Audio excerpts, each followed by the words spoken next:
12वीं के बाद हर बच्चा उस चौराहे पे खड़ा होता है जहां से जो करियर के विकल्प होते हैं उसकी कई राहें खुलती हैं। अगर देखा जाए तो संभावनाओं की लंबी फहरिस्त हमारे सामने होती है और बड़ी जिम्मेवारियां भी। पेरेंट्स की इच्छा और सपने, ये सभी को पूरा करना हमारी जिम्मेवारियों का हिस्सा बन जाता है। और ऐसे में एक गलत कदम जो है पूरे जीवन की जो दिशा है उसको प्रभावित कर सकता है। आज के इस वीडियो में हम चर्चा करेंगे कि 12वीं के बाद किस तरीके से आप सरकारी नौकरी की तैयारी कर सकते हैं। सरकारी नौकरी ही क्यों, इस सवाल का जवाब ढूंढने के लिए मैं एक लाइन कहूंगा कि अगर इंजीनियरिंग करने के बाद भी आपको बैंक या एसएससी की तैयारी करनी पड़े तो उससे बढ़िया है कि 12वीं के बाद ग्रेजुएशन भी करें और सरकारी नौकरी की तैयारी भी। आइए आज 12वीं के बाद कैसे तैयारी शुरू करें उसको लेकर के हम टिप्स पे बात करेंगे। अगर आप हमारा ये वीडियो YouTube चैनल पे देख रहे हैं तो हमारा YouTube चैनल सब्सक्राइब करना मत भूलिएगा। फेसबुक पे अगर आप देख रहे हैं तो हमारे फेसबुक पेज को जरूर सब्सक्राइब करिएगा, लाइक करिए, शेयर करिए और सब्सक्राइब करिए। तैयारीशाला एक ऐसा ऑनलाइन लर्निंग प्लेटफॉर्म है जो आपकी तैयारी को सही दिशा देगा और आपके सपनों को साकार करेगा। तो आइए जानते हैं 12वीं के बाद सरकारी नौकरी प्राप्त करने के लिए क्या टिप्स हैं। सबसे पहला पॉइंट है स्टार्ट कैसे करें, शुरुआत कैसे करें। ज़्यादातर बच्चों की यही समस्या है कि तैयारी शुरू कैसे करें। तो मैं आपको बताना चाहता हूं कि देखिए, सरकारी नौकरी पाने का सपना हर बच्चा देखता है, लेकिन उसे हासिल करना सबके नसीब में नहीं होता। ये उन्हीं को मिलता है जो सही शुरुआत करते हैं, सही रणनीति बनाते हैं, सही मार्गदर्शन प्राप्त करते हैं, सही स्टडी मटेरियल का चयन करते हैं और जो कोचिंग इंस्टीट्यूट है या शिक्षक का जो चयन करते हैं वो चयन बहुत महत्वपूर्ण होता है। हम बारी बारी से इन सभी पॉइंट्स पे चर्चा करेंगे और सबसे पहले हम बात करते हैं कि हम सरकारी नौकरी की जो तैयारी है उसकी शुरुआत कैसे करें।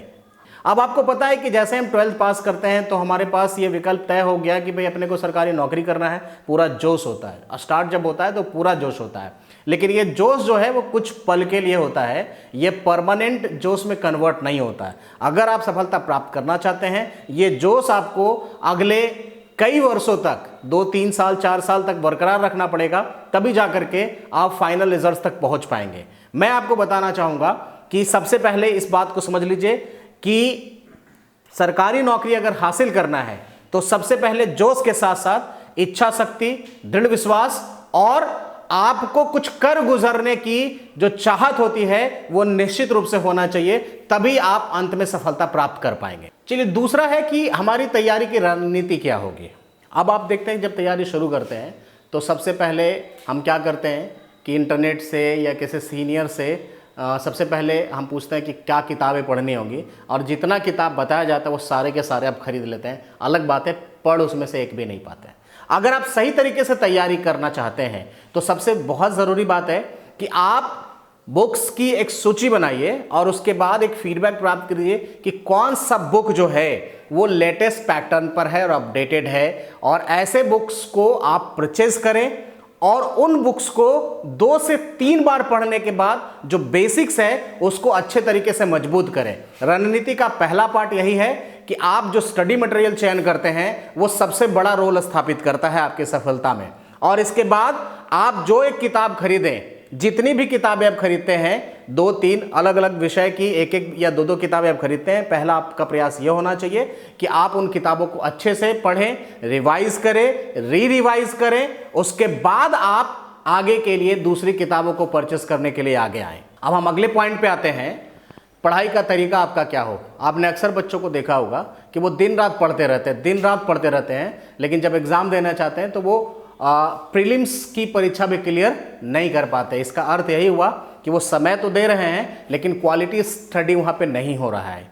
मैं आपको बता रहा हूँ कि आप सबसे पहले ये तय कीजिए कि पूरे दिन में आप कितना समय जो है वो सेल्फ स्टडी पे निकाल सकते हैं। ये आपको पहले निर्धारित करना पड़ेगा। मान लो कि आपको 4 सब्जेक्ट पढ़ना है, क्वांट, रीजनिंग, इंग्लिश और जीए। अब आपको बैलेंस करना है, 8 घंटा पढ़ना है। चूंकि सभी पेपर से आपके इक्वल वेटेज के मार्क्स आएंगे तो आपको क्या करना है कि सभी को इक्वल समय देना है शुरुआत में। अगर आप 8 घंटे पढ़ते हैं तो 2-2 घंटा आप सभी सब्जेक्ट्स को दीजिए, और आप ये प्रयास कीजिए कि जब भी आप पढ़ने बैठे तो आप छोटे छोटे इंटरवल में ना पढ़ें, या अगर आप छोटे छोटे इंटरवल में पढ़ते हैं लेकिन समुचित जो समय होगा, जो पूरा टाइम होगा, वो जरूर फोकस कीजिए। अब अगर आप 8 घंटा पढ़ना चाहते हैं तो आप एक सब्जेक्ट को 2 घंटा दे रहे हैं। अब उस 2 घंटे को चाहें तो 1-1 घंटे का 2 स्लॉट में ले सकते हैं। अगर आप रीजनिंग पढ़ रहे हैं, इंग्लिश पढ़ रहे हैं, जो भी पढ़ रहे हैं, आपको 2-2 घंटे टाइम, अगर आप 8 घंटा टोटल निकालते हैं, अगर आप यही समय 6 घंटा निकालना चाहते हैं तो आपको 1.5 घंटे का सभी विषय को इक्वल वेटेज देना होगा। और सभी विषय का संतुलन बनाए रखना सबसे ज्यादा जरूरी है। अगर आप मैथ बना रहे हैं तो ये प्रयास कीजिए कि आप 1.5 घंटा लगातार मैथ्स बनाएं। अब उसमें अगर आपको चाहिए कि भाई 1 घंटे पे आपको ब्रेक लेना हो या 45 मिनट ब्रेक लेना हो तो आप 5 मिनट का एक शॉर्ट इंटरवल ले सकते हैं।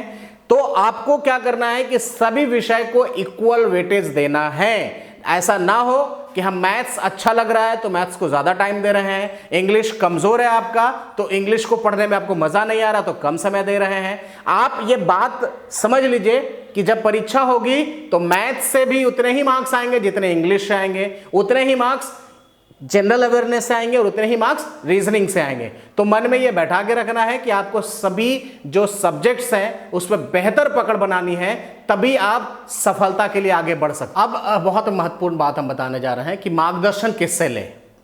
अब देखिए कई बार ऐसा होता है ना कि जैसे कोई बच्चों ने परिणाम दिया और आप उससे मार्गदर्शन लेने जाते हैं। अब उसकी स्ट्रैटेजी अलग हो सकती है, आपकी क्षमता अलग है, आपका स्ट्रेंथ अलग है। तो आप आंख मूंद करके किसी का अंधभक्त मत बने, ठीक है। आपको अगर सफलता हासिल करनी है तो आपकी अपने खुद की स्ट्रैटेजी होनी चाहिए, खुद की अप्रोच होनी चाहिए। इसलिए मार्गदर्शन बहुत महत्वपूर्ण रोल अदा करता है। अगर आप स्टार्ट कर रहे हैं तो आप जब कोचिंग का चयन करते हैं या टीचर्स का चयन करते हैं तो यह बहुत महत्वपूर्ण है कि आप उस कोचिंग को ज्वाइन करने का प्रयास करें जहां पे सभी विषयों की बैलेंस प्रिपरेशन कराई जाती है और अपडेटेड कंटेंट्स का इस्तेमाल किया जाता है। अगर आप निश्चित सफलता चाहते हैं तो आप जब भी किसी कोचिंग को ज्वाइन करने जाएं तो उस कोचिंग का जो सफलता का ट्रैक रिकॉर्ड है उसके बारे में जरूर जानिए। अगर कोई कोचिंग इंस्टीट्यूट अच्छा कर रही होगी अपने बच्चों के लिए तो निश्चित रूप से उनके बच्चों की जो सफलता का प्रतिशत होगा वो बाकियों से ज्यादा होगा। और इस बात का ध्यान रखते ही आप कोचिंग का निश्चित रूप से चयन करें और जो शिक्षक पढ़ाते हैं उसे आप अच्छे तरीके से समझने का प्रयास करें और धीरे धीरे धीरे अपने बेसिक्स पर पकड़ बनाएं और फिर हाई लेवल के प्रॉब्लम्स तक आपको पहुंचना है। इसके लिए आपको बहुत सारे मेहनत करनी है। तो मैं आपको बताना चाहता हूं कि ये भी एक महत्वपूर्ण पार्ट है अपनी तैयारी में। अभी क्या होता है कि बहुत सारी जगह पे आप देखते हैं कि चमत्कारी नोट्स है, शॉर्ट ट्रिक्स है, तो ऐसे जो सब्जबाग दिखाए जाते हैं उसके चक्कर में बिल्कुल ना पड़े, ठीक है।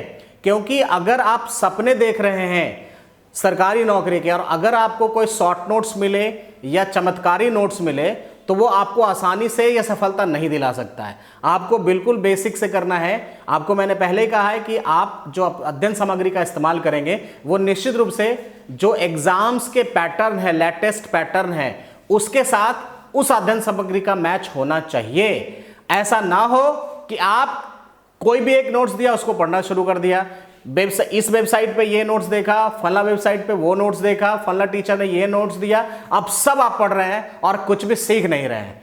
आप एक बार तय कर लीजिए कि हमको किस नोट्स को बेहतर तरीके से पढ़ना है और उसी नोट्स को अच्छे से पढ़ें। और इसके लिए बहुत आवश्यक है कि आप शुरुआत में ही चयन कर लें कि आप एग्जाम के हिसाब से कौन से नोट्स को अपने घर लाते हैं और उसे 2 बार 3 बार पढ़ पाते हैं या नहीं। यह सबसे महत्वपूर्ण पार्ट। और अब आखिर में हम आपको बता रहे हैं कि जो स्टडी की कंसिस्टेंसी है वो ज़रूर ध्यान में रखिए। निरंतरता की कमी कभी नहीं होनी चाहिए आपके स्टडी में। आपने देखा होगा कई बार कि जब आपका जोश होता है तो लगातार आप 5-10 दिन बहुत अच्छा पढ़ाई करते हैं, बहुत समय देते हैं अपने स्टडी पे, लेकिन आप एक दिन कहीं गए, आप किसी फंक्शन में, उसके बाद आप 2-3 दिन 4 दिन 5 दिन लगातार नहीं पढ़ पाते हैं। तो ये एक बहुत बड़ी कमी है बच्चों की तैयारी में। अगर आप रेगुलरली स्टडी नहीं करते, अगर आपने प्लान किया है कि हमको 6 घंटा प्रतिदिन पढ़ना है तो आप ये तय कर लीजिए कि 30 दिन में आपको 180 घंटे पढ़ने हैं। बाय द वे किसी वजह से किसी एक दिन आपने वो रूटीन फॉलो नहीं किया तो आप अगले दिन आप जो रेगुलर स्टडी की टाइमिंग है उस टाइम को बढ़ाइए। अगर आप एक दिन नहीं पढ़ाई किए इसका मतलब आपने 6 घंटे नहीं पढ़ा है, तो आप क्या कर सकते हैं कि अगले दिन से आप 8-8 घंटे 4 दिन पढ़िए और उसको मेकअप करिए। और रेगुलर रहना है। आप कोई भी एक दिन वेस्ट नहीं कर सकते हैं। अगर एक भी दिन वेस्ट करते हैं तो उसे मेकअप करना आपकी जिम्मेदारियों का पार्ट होना चाहिए, तभी जाकर के आप सफलता के करीब पहुंच सकते हैं।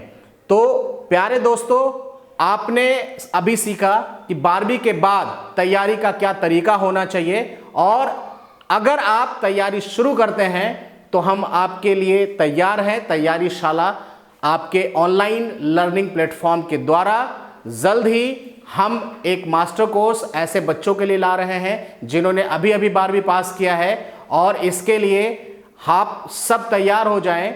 12वीं पास बच्चों के लिए सबसे शानदार कोर्स होता है कि आप एक मास्टर कोर्स ज्वाइन करें जिसमें बैंक का सिलेबस भी कवर करें, एसएससी का भी सिलेबस कवर करें, और दूसरे जितने भी एग्जाम्स हैं उसके सारे के सिलेबस आप कवर करें। और उसके बाद आप जब आप एग्जाम देने जाते हैं तो आपको यह फील ना हो कि हमने इस पर्टिकुलर एग्जाम की तैयारी नहीं करी और उस एग्जाम की तैयारी नहीं करें। पूरा सिलेबस, इसके लिए तैयारी शाला से जुड़ें, और आपकी तैयारी को दिशा देने के लिए तैयारी शाला हर पल है तैयार।